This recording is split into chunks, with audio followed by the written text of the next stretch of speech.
My name is Luke Deeperveen, and today I'll be discussing my Research Information Practice Guide on Autism Spectrum Disorder, or ASD for short. Now, zooming in on the background, ASD is a neurological or neurodevelopmental condition that affects the brain's growth and development and is typically associated with difficulties in communication, social interaction, and by repetitive or restrictive behaviour patterns. It is important to understand that no two individuals with ASD share identical symptoms, as the term spectrum suggests. In Figure 1A at the bottom left here, we can see the 2015 Autism in Australia profile. Here we can see approximately 164,000 individuals were diagnosed with one form of autism spectrum disorder in 2015. So clearly this is a significant number. To the right, we can see approximately 83% of these individuals are less than 25 years old. So clearly this age bracket is of direct relevance to teachers, as they tend to be of schooling age. To the right, in Figure 1B, we can see in blue the core symptoms associated with ASD, which we've touched on above, but also the many number of associated symptoms, including seizures, anxiety, and attention issues. So clearly there's a range of symptoms associated with ASD.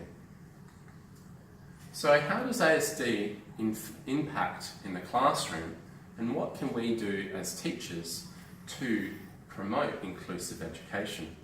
As we'd be aware, inclusive education ensures that learning environments are both engaging and supporting for all students.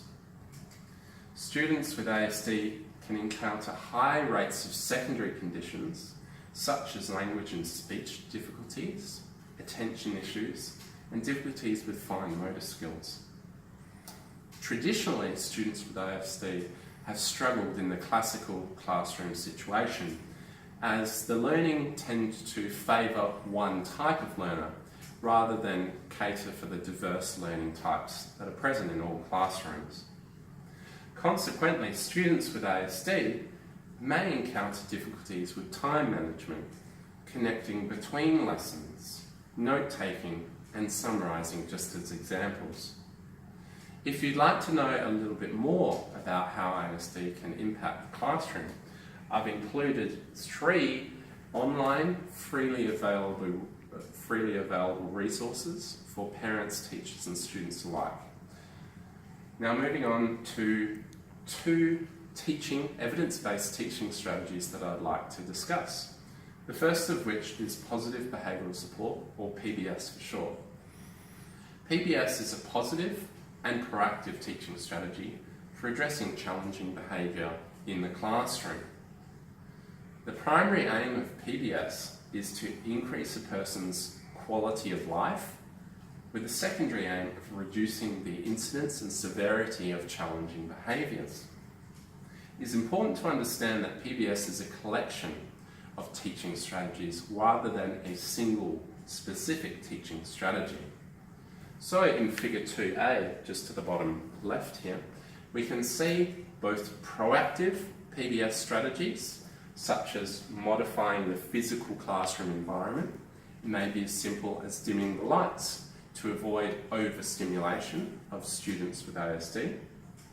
And in yellow, we can see reactive teaching PBS strategies, such as providing a means of escape if a student with ASD is feeling overwhelmed or stressed. The second teaching strategy is self-management, or SM for short. SM basically teaches students with ASD to differentiate between appropriate and inappropriate behaviours, to monitor and document these behaviours, and rewarding themselves for any appropriate behaviours and appropriate use of academic and social skills. The primary goal of SM is for students to be aware of their own behaviour and to control their behaviour with minimal or no influence from teachers, parents, and students alike. Learning also important is that learners with this strategy become more responsible and independent for their own behaviour in the classroom. This is particularly relevant in the secondary education system, where adolescents tend to be searching for their own independence. Key to a self-management strategy is the design and implementation of effective self-management plans.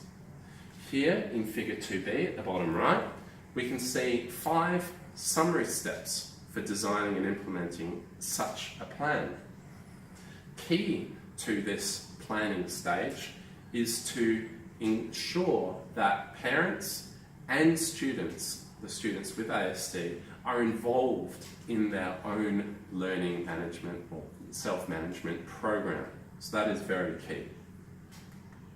To conclude, typically learners with ASD can lack social skills necessary to communicate and interact effectively in a classroom. It is up to us as teachers to ensure that we cater for these students to promote effective teaching and learning. We can use strategies such as PBS and SM, as we've covered today, and ultimately we want to improve the quality of life of students with ASD and other special learning needs. We want to not only improve the quality of life, but improve the academic and social outcomes as well. I'd like to leave off with 3 recommended readings if you'd like to know a little bit more about this area, and to finally thank you for your time and wish you all well on your future teaching endeavours. Thank you.